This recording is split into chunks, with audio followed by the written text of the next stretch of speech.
Hello, namaskar. This is Firstpost and you're watching Vantage with me, Palki Sharma.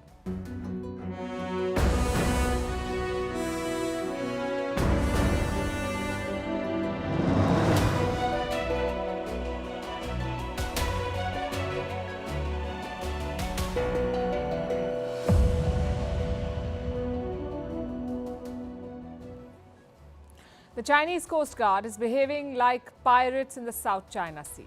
This week, they bullied Filipino soldiers, they boarded their vessel without permission, they smashed the boat's equipment, and they threatened the Filipino soldiers with knives and spears. China's bullying in the South China Sea is once again raising the risk of conflict. Meanwhile, in Israel, the IDF, the Israeli Defense Force, has issued a significant statement. They say it is impossible to completely eliminate the Hamas. In India, students are outraged after yet another key exam was cancelled because of a paper leak. After North Korea, Vladimir Putin has reached Vietnam. We'll tell you what's on his agenda. After sponsoring terrorists for years, Pakistan is complaining about terrorism at the United Nations. The heat wave has taken more than 1,000 lives during the Hajj, and why scientists in Antarctica are developing a new language. All this and more coming up. The headlines first. Indian Prime Minister Narendra Modi meets former US House Speaker Nancy Pelosi and other American lawmakers. It comes a day after they met the Dalai Lama in Dharamshala. Pelosi launched a blistering attack on the Chinese president after meeting the Tibetan spiritual leader. Beijing had expressed strong objections over this visit. In India, relief for Delhi Chief Minister Arvind Kejriwal. He gets bail in the now scrapped liquor policy case.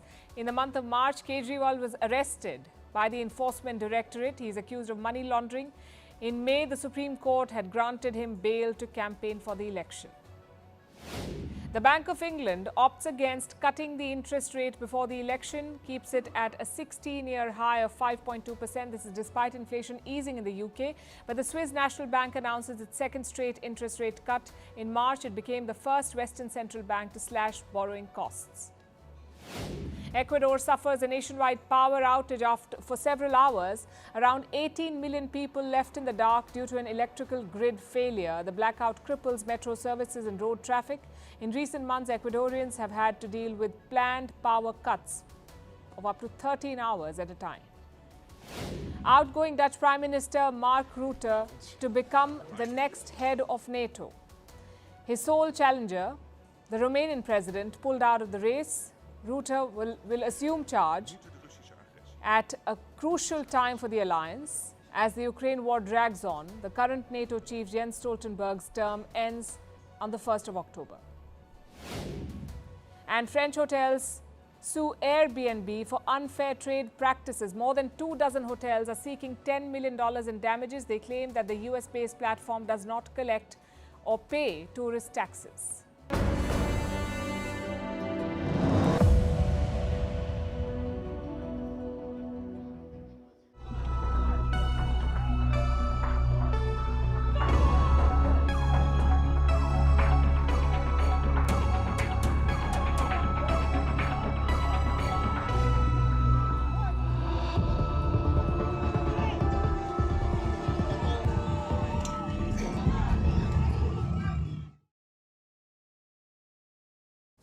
It is the most dangerous escalation in the South China Sea so far. What you just saw happened on Monday. Chinese sailors crossed a line and launched an unprecedented attack, the kind that could easily trigger a conflict. Let's look at those pictures again. That's a Philippine Navy vessel at the center, surrounded by the Chinese Coast Guard. You can see a Chinese soldier in an orange life jacket. He's threatening the Philippine Navy officer with an axe. There is another Chinese soldier behind him, and he seems to be wielding a sword.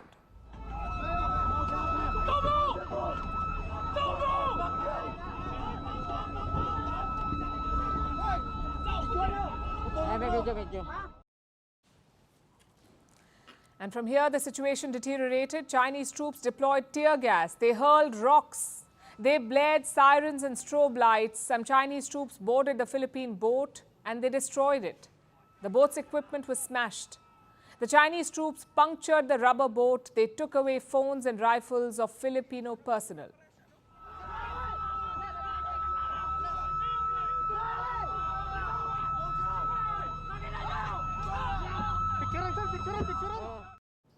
It was excessive and brutal.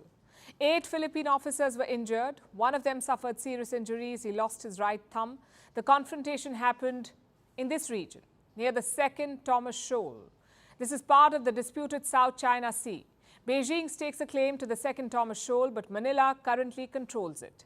In recent years, Beijing has challenged Manila's claims. The Chinese have sent a large number of Coast Guard ships. They've engaged in a number of provocative actions, all of it near the second Thomas Shoal. They've rammed into Manila's ships. They've fired water cannons at them. The Chinese have tried to establish a blockade around this shipwreck, the Sierra Madre. This is a World War II era ship.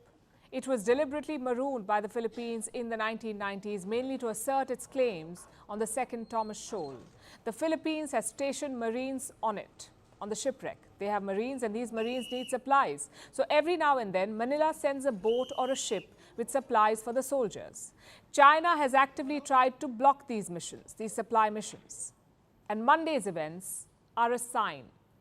The Chinese are resorting to more aggressive tactics. The same strategy that they've used with India on the Himalayan border. More aggression, more provocation. Since 2020, Indian and Chinese troops have clashed on more than one occasion in Ladakh. This is along the line of actual control, or LAC. And here too, the Chinese use sticks and rods to attack. Now they're doing the same with the Philippines and justifying it to boot. The Philippines, in defiance of China's warnings, insisted on trespassing on Ren'ai Reef in China's Nansha Islands. This is the direct cause of the incident. The Chinese Coast Guard at the scene has taken professional law enforcement measures with restraint, which aimed at stopping the illegal supply mission by the Philippine vessels, and no direct measures were taken against the Philippine personnel. They say they acted with restraint. If using knives and axes is restraint, what is excess? Where is the restraint in boarding naval ships without permission and then wrecking and looting them? The Philippines says only pirates do this. And we couldn't agree more. This is an act of aggression by China, and they don't seem to be interested in de-escalating tensions. Over the weekend, there was a fresh provocation. So China introduced a new law. It gives the Chinese Coast Guard sweeping powers. It allows them to seize foreign ships and detain their crews. They can be kept in Chinese custody for up to 60 days, and that too without a trial. The Philippines is a clear target of this new law, and their president has issued a warning to China. If by a willful act on a Filipino, not only serviceman, but even a Filipino citizen, if a Filipino citizen is killed by a willful act, that is, I think, very, very close to what we define as an act of war, and therefore we will respond accordingly. If the Chinese Coast Guard arrests any Filipino, it will be like an act of war. That's how President Marcos Jr. sees it. And he has support from Washington. The U.S. has condemned the Chinese attack. They've called it, and I'm quoting, irresponsible and escalatory. The Americans have a defense treaty with the Philippines, a treaty that was signed in 1951. It's a mutual defense treaty. It says that if any one of them is attacked by a third party, both countries will help each other. And after the Chinese attack this week, Washington has reaffirmed its commitment to this pact. It's reckless, and it threatens regional peace and stability. And finally, this escalatory incident is the latest in a series of provocations by the PRC to impede critically needed supplies from reaching service members stationed at the Sierra Madre, and those actions reflect consistent disregard for the safety of Filipino lives and for international law in the South China Sea. Yesterday, Manila sent a message to Beijing urging China to avoid actions which endanger the lives of sailors. The Philippines says it wants a dialogue. But that cannot happen until Beijing dials down tensions on the high seas. The situation is still volatile. China needs to de-escalate and pull back its troops. Else, we are heading into another conflict at one of the most dangerous flashpoints in the world.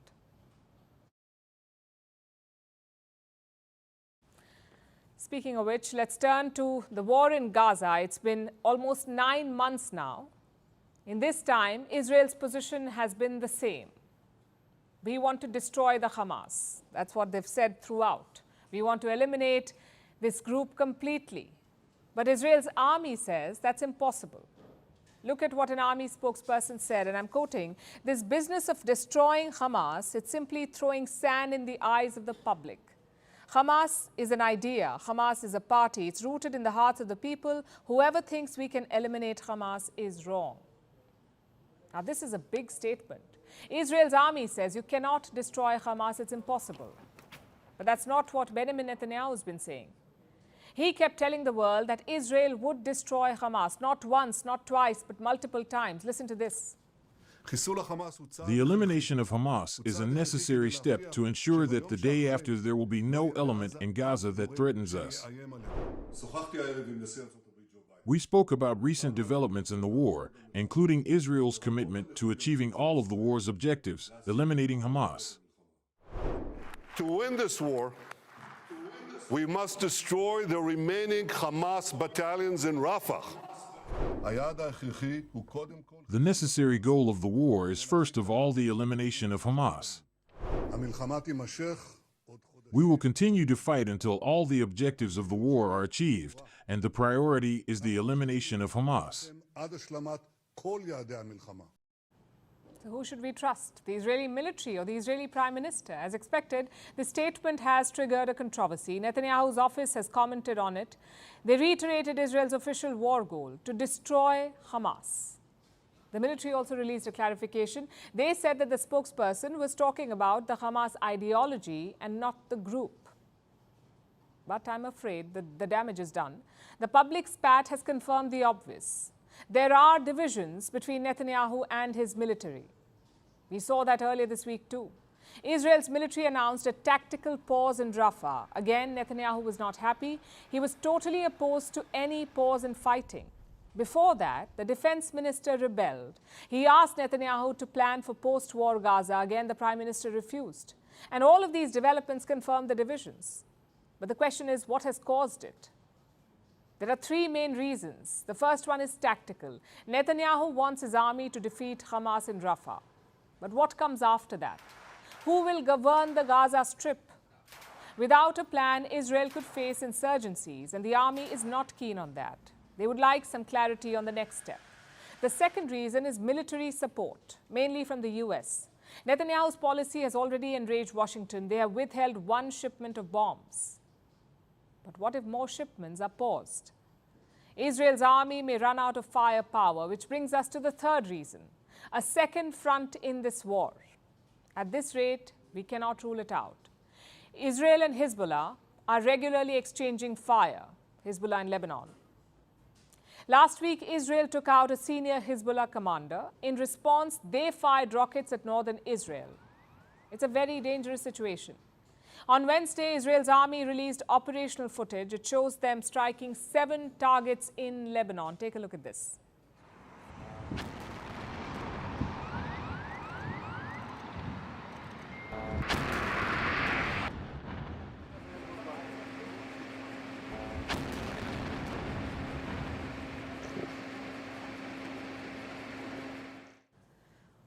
The Hezbollah says it's ready for war, and it's not just threatening Israel, it is threatening Cyprus too.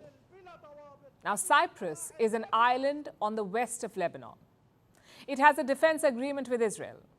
Both sides have held joint drills in the past. Cyprus has also allowed Israel to use its airports. But all of that was during peacetime, not in the middle of a war. Nonetheless, Hezbollah is not taking any chances. They're warning Cyprus too. If the war is imposed on Lebanon, the resistance will fight without control, without rules, and without a ceiling. Cyprus should be warned that opening Cypriot bases and airports to the Israelis to target Lebanon means that the Cypriot government has become part of the war. And the resistance will deal with Cyprus as if it is part of the war. Cyprus has denied these claims. They say no military support is being given to Israel. But how serious is the Hezbollah threat? Well, the U.S. is really concerned. This week, Joe Biden sent a special envoy to West Asia. In Beirut, he met Lebanon's Parliament Speaker, who is an ally of Hezbollah. The U.S. official called for de-escalation at the border. But the problem seems to be Netanyahu. Hezbollah could have intervened any time in the last 9 months, but they did not. And what does that tell you? There is no appetite for war in Lebanon, not unless Israel escalates. And that's where Netanyahu's actions are worrying. Consider what he did with Iran. The regime in Tehran was watching from the sidelines, but Israel killed their top commanders in Syria. That's when Iran attacked Israel. And now Netanyahu is going after senior Hezbollah commanders, again the same agenda, to draw out this war and to keep the Americans interested. It's a very risky and dangerous strategy, but then again, that's been Netanyahu's game plan throughout.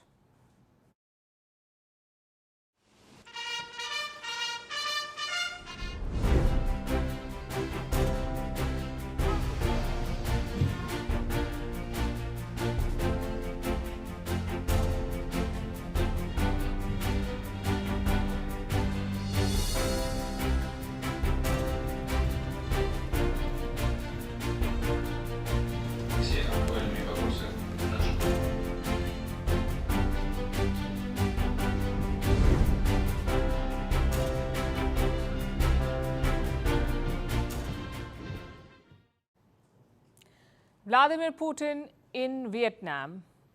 He's gone there after visiting North Korea. It's the last leg of his Asia tour. Yesterday, like we told you, he was in North Korea.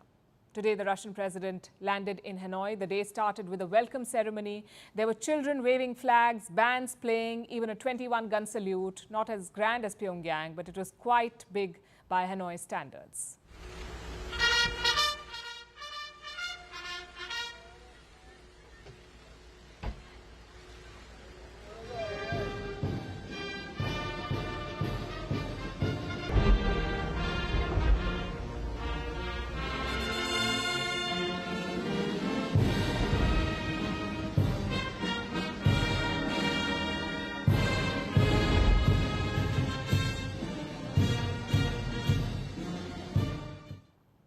After that, it was the business end of the visit. The main focus is their strategic partnership, and it's an old one. In fact, the oldest for Vietnam.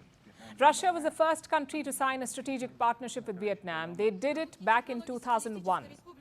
Putin was the leader of Russia then too, in 2001, and now he's visiting to strengthen this partnership. Russia attaches great importance to the issues of further strengthening the traditionally friendly Russian-Vietnamese comprehensive strategic relations, strategic partnership relations. So Putin met Vietnamese leaders, he held multiple meetings, he talked about trade, signed deals on energy cooperation and discussed some international issues as well. We also touched upon current international issues. I would like to emphasize that the positions of Russia and Vietnam largely coincide or are close. That's the point that Putin is trying to drive home, that the West may be trying to isolate him, but he still has partners and friends. And Moscow's relationship with Hanoi goes back all the way to the 1950s, when Vietnam was a new communist state and Moscow gave it economic support, diplomatic recognition and military backing. Thousands of Vietnamese students studied in Soviet universities, including Nguyen Phu Trong. He's Vietnam's current Communist Party chief. Over the decades, Vietnam saw multiple wars and Moscow came to their rescue. It gave them fighter jets, tanks, helicopters, even soldiers, 11,000 of them. Even after the Soviet Union fell, the ties remained strong, and it shows everywhere. Take Hanoi's architecture, for example. Most old buildings have a Soviet touch. And not just that, Vietnam's Ho Chi Minh Mausoleum houses the body of its founding father, Ho Chi Minh. His preserved body is on display there, but every year the mausoleum is closed for 2 months. Do you know why? Because the embalmed body is flown to Russia for maintenance. Such is their relationship. It's a unique friendship, and a key aspect of it is military ties. Russia is Vietnam's largest military supplier. It accounts for 80% of Vietnam's armed exports. Nearly all of their naval vessels are from Russia. And defense remains the focus on this visit as well.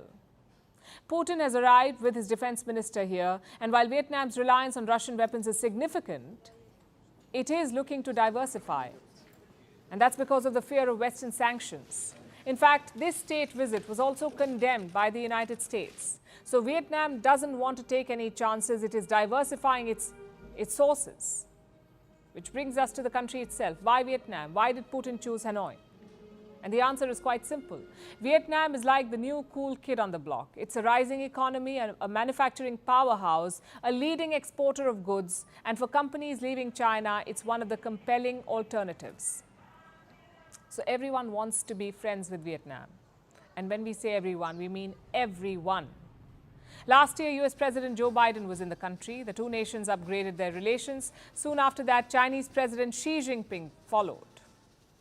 His was a grand visit too. And now it is Putin's turn. It's his 5th visit to Vietnam. So there's a clear pattern. Every country wants Vietnam in their corner. But who is Vietnam choosing? The answer is no one. They want to do business with everyone. And it's their age-old strategy. They call it bamboo diplomacy. It's inspired from the bamboo plant. Strong roots and flexible branches, bending in all directions. And Vietnam is keeping it quite flexible right now.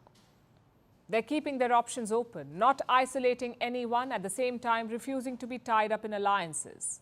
It's a strategy that has paid off until now, and they do not plan to change it. This latest visit by Putin is proof.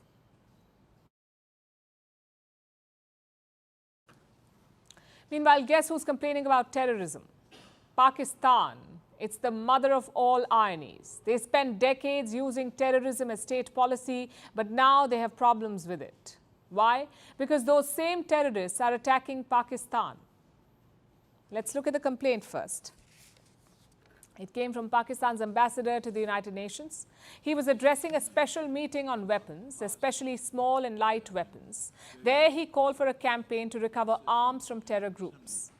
There was special reference to one, the TTP, or the Tehreek-e-Taliban Pakistan. Let me quote from Islamabad's statement. Terrorists and criminals do not manufacture these arms. They acquire them from illicit arms markets or receive them from entities that want to destabilize a particular region or country. How about that?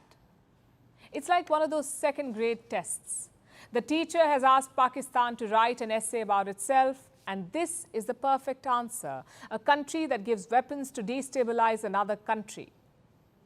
Pakistan has been doing it to India. Hundreds of Pakistani weapons have been found in Kashmir. They were used by terror groups to spread chaos. Was that not problematic? Back then, Islamabad said nothing. They kept funding and arming terrorists in Kashmir. So why the outrage now? Because this time, Pakistan is the victim. Let me tell you about the TTP, the group they're complaining about. It's a largely Pashtun terror group in Pakistan. It also has ties with the Afghan Taliban. They're sort of like ideological cousins. The TTP's fight is against the Pakistani state. They want to capture power. They want to run the country based on Sharia, basically replicate what happened in Kabul. And this group is on a roll. TTP attacks increased by 60%, 6-0, in the last 2 years. Almost 800 attacks were reported in 2023. They resulted in more than 1,500 deaths, many of them security personnel. And 2 provinces are the worst affected, Khyber Pakhtunkhwa and Balochistan. Together, they make up 84% of the attacks and 90% of all the deaths. And that tells a story, because both these provinces also border Afghanistan.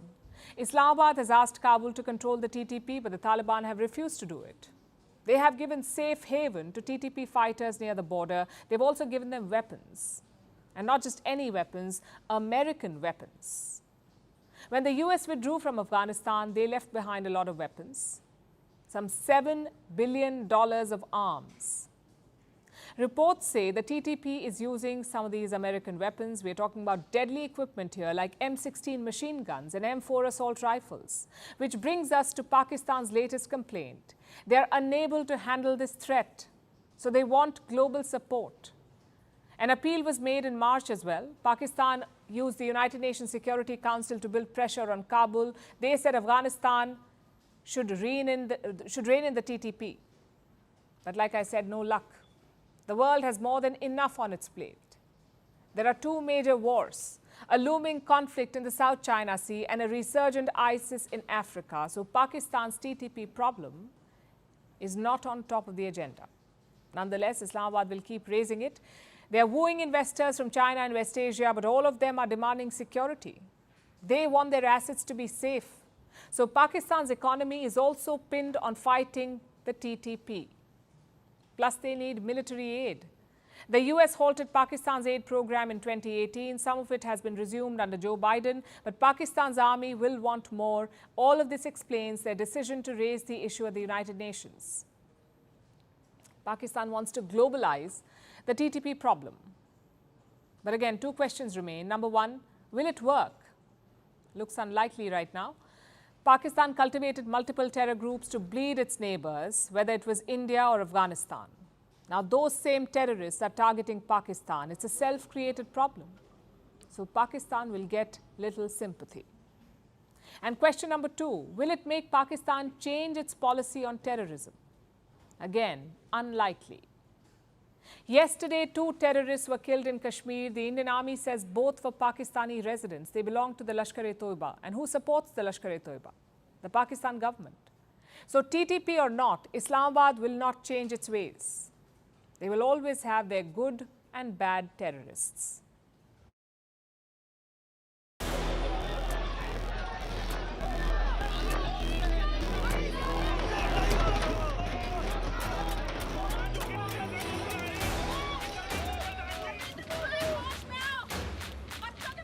Honest students suffer and students who want to cheat benefit.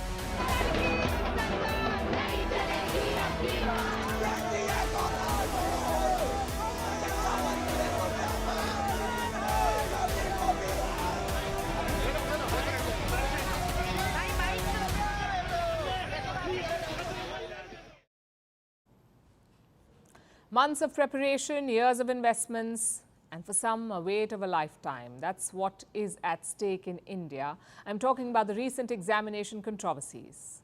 First was the NEET exam, a common test for medical courses. Now it's the NET exam. NET stands for National Eligibility Test. Say you want to become a professor at an Indian university, or you're eyeing a research fellowship. Then NET is your ticket. Your success depends on your NET score. This year's exam was held on Tuesday. Almost 900,000 candidates appeared for the test. 9 lakh. It was organized across 317 cities. But guess what? That exam has been cancelled. Why? Listen to India's Education Ministry. On the 19th of June, the UGC got some inputs from the Home Ministry's Cybercrimes Department. From those inputs, the Education Ministry realized that there's a chance that the examination may have been compromised. We took prompt action by cancelling the examination to protect the interest of students. There was a tip-off from the cyber cell, a possibility that the exam paper was leaked. Later, the Education Minister confirmed this. He said the question paper was leaked on the dark web. So the NET exam was cancelled. And what happens next? Well, the CBI, the Central Bureau of Investigation, is investigating this case. Meanwhile, another exam will be conducted at a later date, which means more delay, more public expenditure, and more tension for the candidates. But this problem goes beyond just NET. We've told you about the NEET controversy. It has 2 different parts. First is about the grace marks. The NEET exam started late in some locations. The students said we did not get enough time, so the testing agency came up with a solution. Grace marks for more than 1,500 students. More than 1,500 students received these extra marks. Not everyone is happy about it. Some students called it unfair. They filed complaints in courts across India, so the testing agency backpedaled. They've offered to retest these students, a retest instead of the grace marks. That's the first issue. The second issue is paper leaks. This investigation, the paper leak investigation in NEET, is happening in the state of Bihar. 4 men have been arrested so far. They say they got the NEET question paper 1 day before. If true, this is massive and very serious. NEET is the first step towards becoming a doctor in India, so fraud is not just unethical, it's a matter of life and death. More than 2.4 million students took this test. All of them are in a state of limbo now. As expected, this controversy has become political. Today, a few students met Congress leader Rahul Gandhi. Afterwards, he blamed the BJP for this fiasco. This is extremely damaging to students, and it's happening because all our institutions have been captured. Our vice chancellors are placed not based on merit, but because they belong to a particular organization. And this organization and the BJP have penetrated our education system and destroyed it. What was done by Mr. Narendra Modi to the economy with demonetization has now been done to the education system. Let's focus on two questions now. One, how do these papers leak? And two, how can it be stopped? Now, most of these standardized tests are organized by the NEET, the National Testing Agency. It was set up in 2017. It works under the Union Ministry of Education. The NEET organizes a lot of elite exams, like the JEE, the NEET, and the NET. Now, put together, their exams affect 10 million students in India. And the government is now cracking down on them. Today, the education minister spoke to the media. He said a high-level panel will investigate affairs at the National Testing Agency. He also said the culprits would not be spared. I want to assure you that after the investigation, the culprits will be strictly punished, whether it's the NTA or some high-ranking official at the NTA. We will take recommendations from a high-level panel on reforming NTA's structure, functioning, examination process, transparency and security protocol. Now we come to the leaks. How do they happen? Many people are involved in making question papers, in drafting, in checking, in publishing, in transporting, and in distributing, so the paper can be leaked at any of these stages. All it takes is one corrupt official. So the problem is not political, it is systemic. Which brings us to the second question. How can we stop it? This year, the Indian Parliament passed a new law, sort of like an anti-paper leak law. And what does it do? It calls for strict punishment in case of leaks. Say someone has used unfair means to take an exam. If convicted, they face strict punishment. 3 to 5 years in jail plus a fine of up to 10 lakh rupees, which is around 12,000 US dollars. But sometimes these leaks are not organized by one person. They're done by a group, in which case the punishment is stricter, between 5 and 10 years in jail, plus a minimum fine of 1 crore rupees, which is $112,000. So the law is very clear on leaking papers, yet it doesn't seem to have stopped. Reports say there have been 41 paper leaks in the last 5 years. They have affected 1.4 crore applicants. When a paper leaks, it sets off a chain of events. The retest is delayed, the admission is delayed, the academic session is delayed, and public money is wasted. Not to mention, exam integrity is lost. So the government needs to get a grip on this. Normally, students pass or fail in exams, but this time the system has failed. And do spare a thought for the students. Imagine what they go through. The tension, the uncertainty, the anxiety, we can't even begin to comprehend it. So the government must remember the mental toll on students, because every time a paper leaks, their dreams are dashed. So retest is not the best solution. The root problem must be addressed.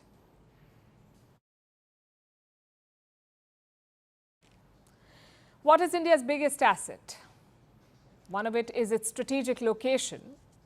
India is surrounded by water on 3 sides: the Indian Ocean, the Arabian Sea, and the Bay of Bengal. This gives India access to the world's most significant trade route. 65% of India's trade comes through the sea. And India needs more ports to fully leverage this potential.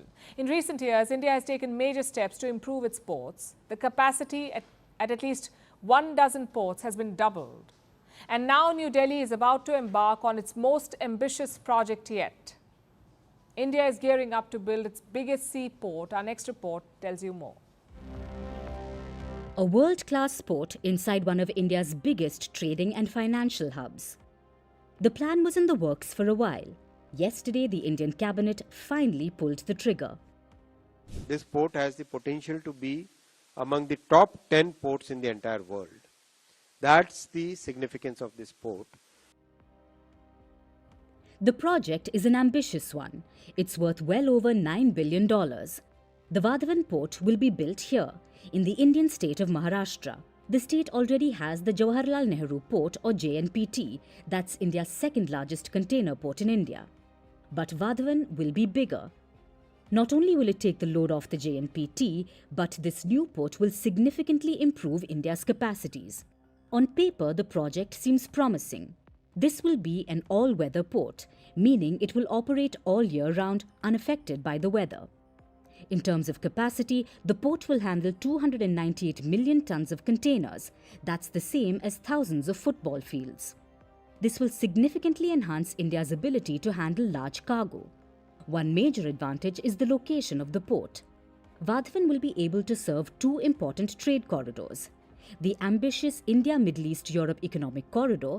This is a proposed trade route which will connect India to Europe through the UAE. It will also be able to serve the International North-South Transportation Corridor or INSTC. India, Russia and Iran had started this trade initiative.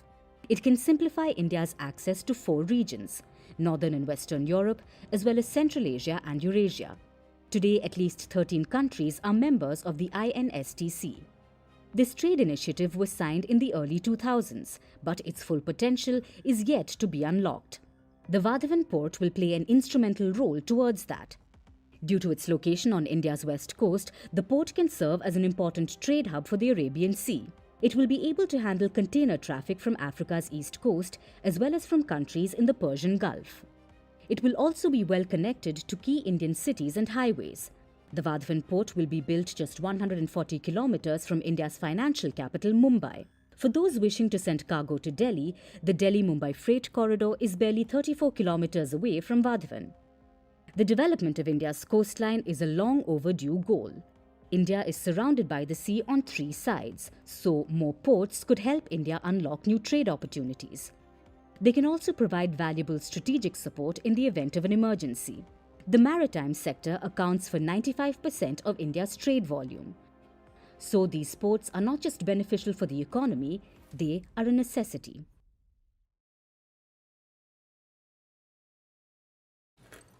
Now let's talk about the UK, about their embattled Prime Minister Rishi Sunak. He's facing an election on the 4th of July, exactly 2 weeks from now, and the predictions are dire. Sunak's Conservative Party, also known as the Tory Party, is facing a row. That's what opinion polls say. They're looking at their worst defeat since 1997, when they were reduced to 165 seats. This time, the Tories could struggle to hit triple digits. That's according to some recent polls. And what's worse, Sunak may lose his own seat, the seat of Richmond. That's what one opinion poll is predicting anyway. And if this happens, if Sunak loses his seat, it would be a disaster for him. It would be the first time in British history that a sitting Prime Minister would have lost their seat. And this constituency is a Conservative Party stronghold. The Tories or Unionists have held it since 1910. That's 114 years. So as you can see, Rishi Sunak is staring at a disaster, which may be why he pulled a strange move. Sunak seems to be taking inspiration from his roots, his Indian roots. Look at this social media post. The message is simple: buy British. Now, every Indian knows this sentiment. It goes back to India's freedom struggle, to Mahatma Gandhi and his famous Swadeshi movement. That's why it looks like Sunak is going back to his roots. He's at risk of being ousted by the British, so he's taking inspiration from a man who routed the Brits instead. It's certainly a unique campaign strategy, trying to get Britain to go Swadeshi. And it has led to some hilarious reactions on social media. But there's a small problem here. Britain hasn't been self-reliant in food for centuries. Remember colonialism? The British Empire where the sun did not set. Do you remember how it started? It was with the East India Company coming to India for tea and spices and eventually everything else. This was how Britain built an empire, but it also had a side effect. Indigenous British food was supplanted by food from around the world. Centuries of mooching off foreign lands can do that. Now, this wasn't really a bad thing for the UK, especially when you think of what traditional British cuisine is: fish and chips, beans on toast, and turnips. We are drawing a blank on other examples. Because for years, no one had to remember the bland stuff. the British themselves had swapped their boring diet for plates of chicken tikka masala, which had become their national dish. So colonialism brought the British some flavor, but now along comes Rishi Sunak with his Buy British movement. What will this mean? Will the British go back to fish and chips? If yes, then how? Because fresh fish may be a bit hard to catch these days. The British rivers are filthy now because of all the raw sewage being released into them. So perhaps fish and chips is a non-starter. How about the turnips then? Will the humble root be able to fight back against modern British taste buds? Again, non-British vegetables like tomatoes. The Tories tried convincing people to do this last year, swapping turnips for tomatoes. It did not really work. But it seems that Sunak is having another go, rebranding the turnip push as buying British. But jokes aside, it seems like Rishi Sunak is flailing, trying every strategy in the book in the hopes that something sticks and quells public anger. But the problem is, his Conservative Party, the Tories, are to blame for a lot of Britain's current problems. Sunak says buying British will help local farmers, but his own party undermined the same farmers by signing questionable free trade agreements. And of course, Brexit. Brexit upended Britain's agricultural sector and farmers are still trying to recover. Considering all this, Sunak's Buy British movement may have a hard time getting off the ground, and he may not really care if it does. Because let's face it, there are 2 weeks to go for the election. The Tories are staring at a rout, so Sunak may not have to come up with a Swadeshi action plan anyway, which is almost a shame. Because if nothing else, Indians would have loved to see Sunak spreading Mahatma Gandhi's teachings in the UK.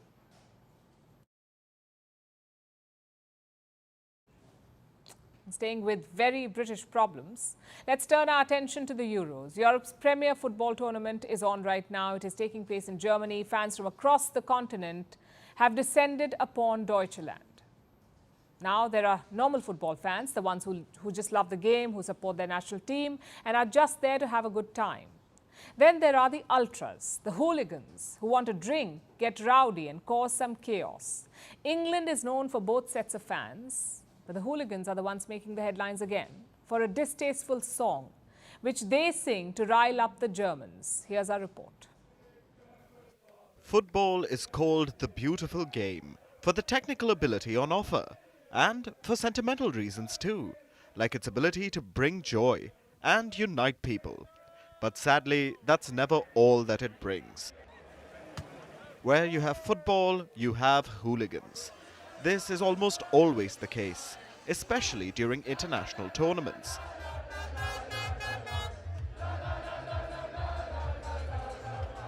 Like the ongoing Euros. Sometimes jingoism takes over during these tournaments, and what you have are crass displays. This is especially true for a section of English football fans, and specifically when it comes to Germany, one of England's long-time rivals. Since the 1980s, English hooligans have sung a distasteful song, a chant that refers to World War II. You hear it every time the English face the Germans, or the ultras or die-hard fans think of Germans, or go to Germany for a football match, and this time is no different.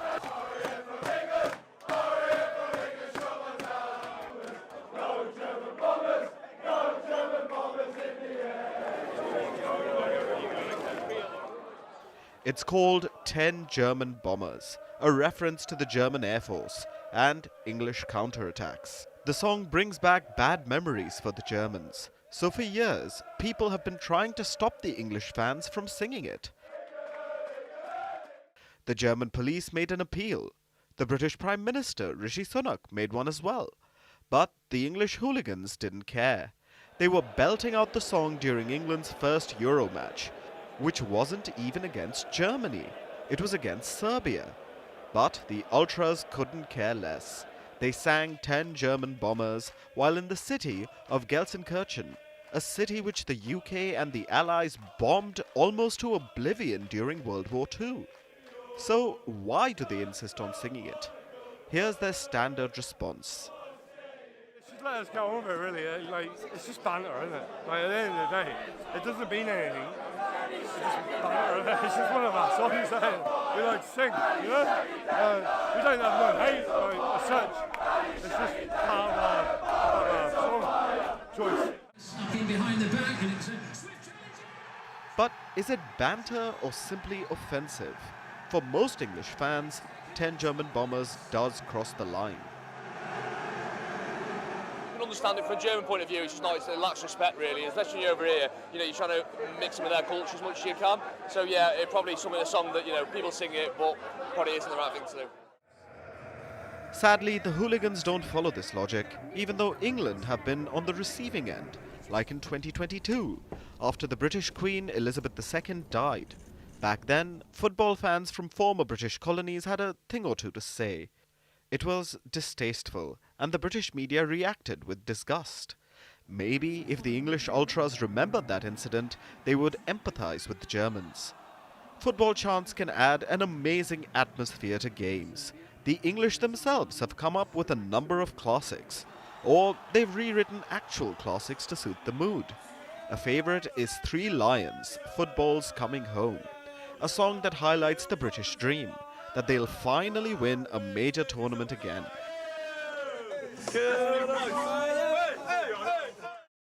There's also Southgate, You're the One, a remastered version of a song by Atomic Kitten. It's a tribute to the English manager, Gareth Southgate.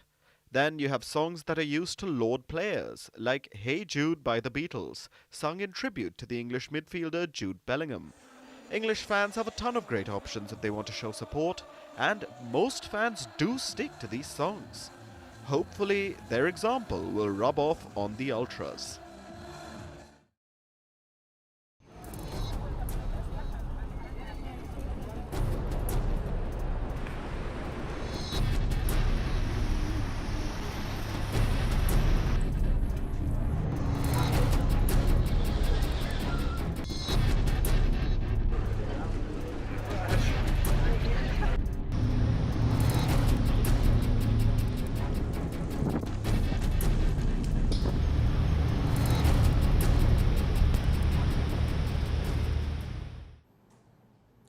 Now let's turn our attention to Islam's holiest city, Mecca, in Saudi Arabia, where nearly 2 million Muslims began the Hajj pilgrimage last week. But as they reached the end yesterday, for many, the journey proved fatal.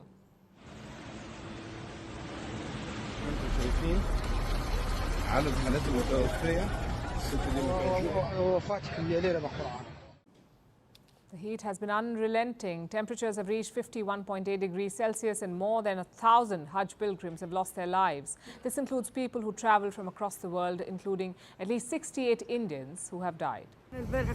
Yesterday we were on our way and we saw corpses on the road.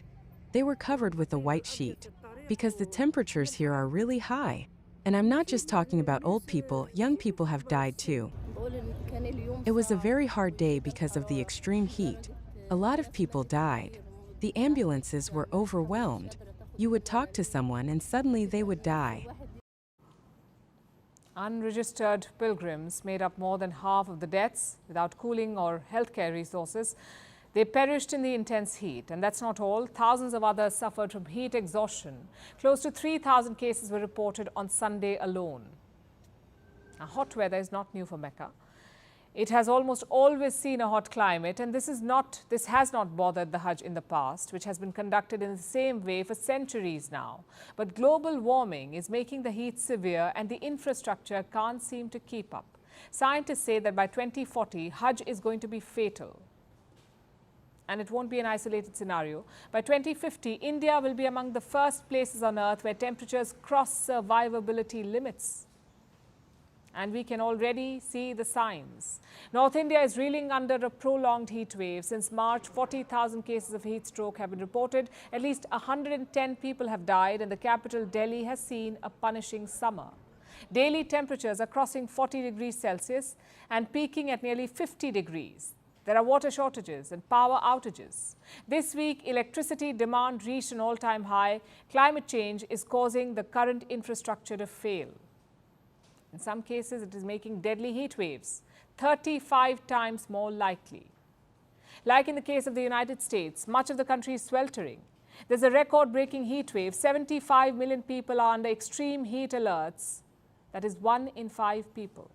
We want to be clear, this is extremely hot for June, and New Yorkers should not underestimate the heat. With climate change leading to more frequent and intense heat, summers are different than they were before, and so we should expect and be prepared for the hot weather that is coming. If this is an indication, we're just starting out the summer months. We could only expect even more as the summer continues to move forward.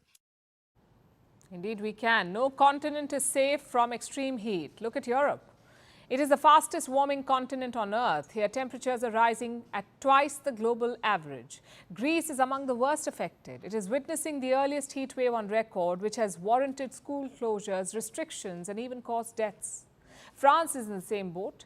It is braving an early heat wave, which is worrying because the Olympic Games will be held in Paris next month. The last Summer Olympics in Tokyo were the hottest in history, with temperatures reaching 32 degrees. Paris is expected to break the record. Now, I know 32 degrees does not seem like much. For many countries, this barely qualifies as dangerous. But it is. In June, summer has barely begun for France. So Paris temperature should be between 14 to 24 degrees Celsius. That is the average. But this year, it has already crossed 30 degrees. The sudden increase can seem unbearable.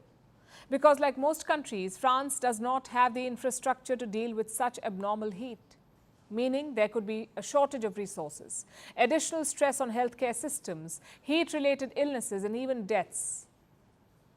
So the examples are everywhere. Heat is breaking record after record, and nations are baking. What are the governments doing about it? They're asking people to drink more water, not much else. Despite their promises, fossil fuel use has broken the global record. Under their watch, satellites like Elon Musk's Starlink are damaging the atmosphere. They're burning the ozone layer. So this is the gist of the matter. Governments have chosen delusion over action. We are not prepared for the future, while climate change chips away at our present. It is a catastrophe in the making.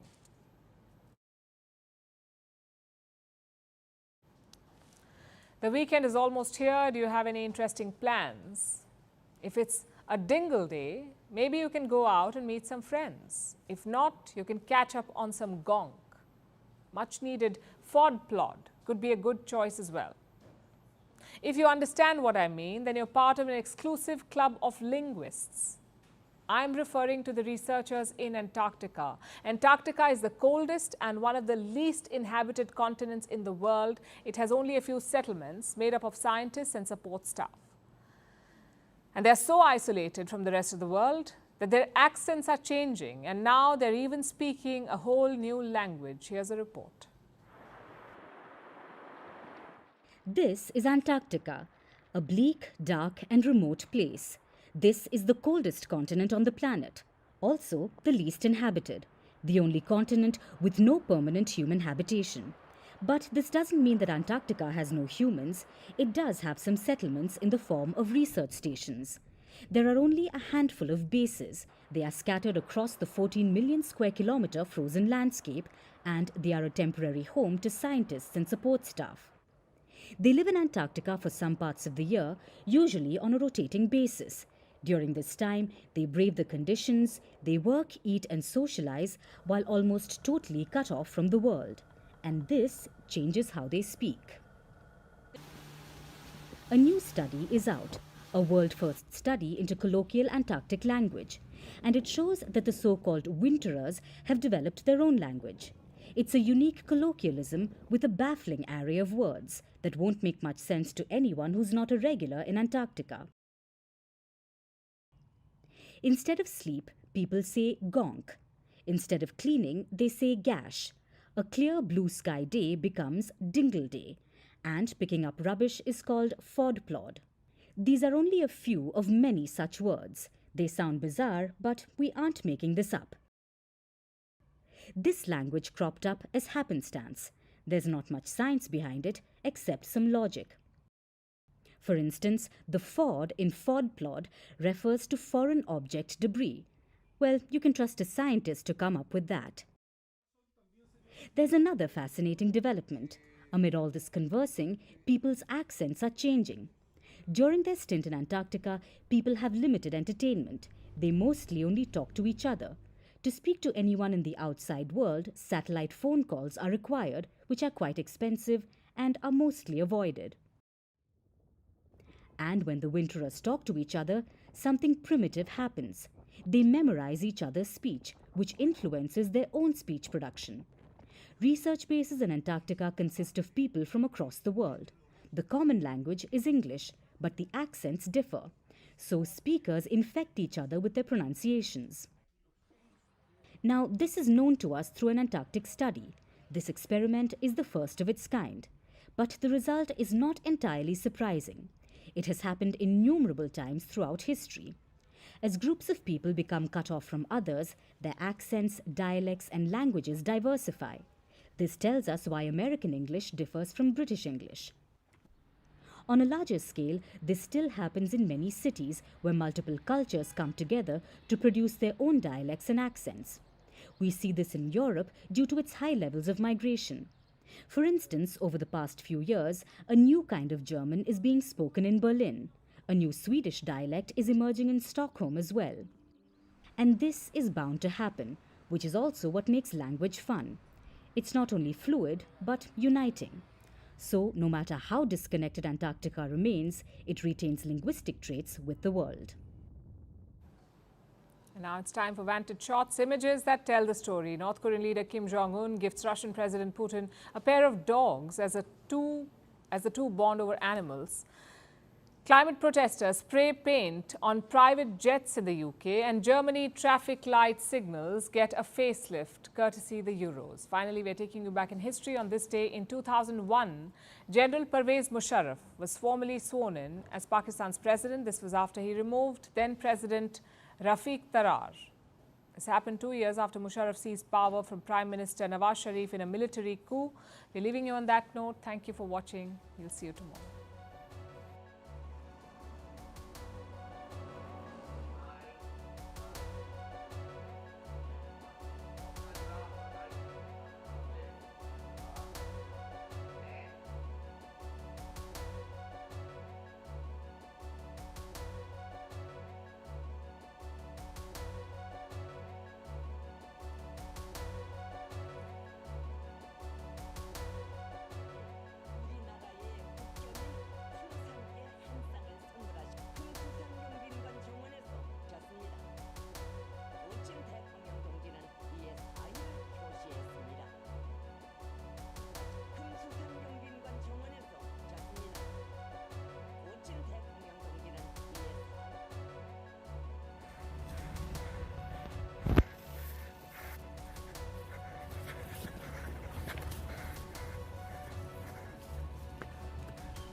From impeachments to inaugurations, if it's a political story, we are on the scene.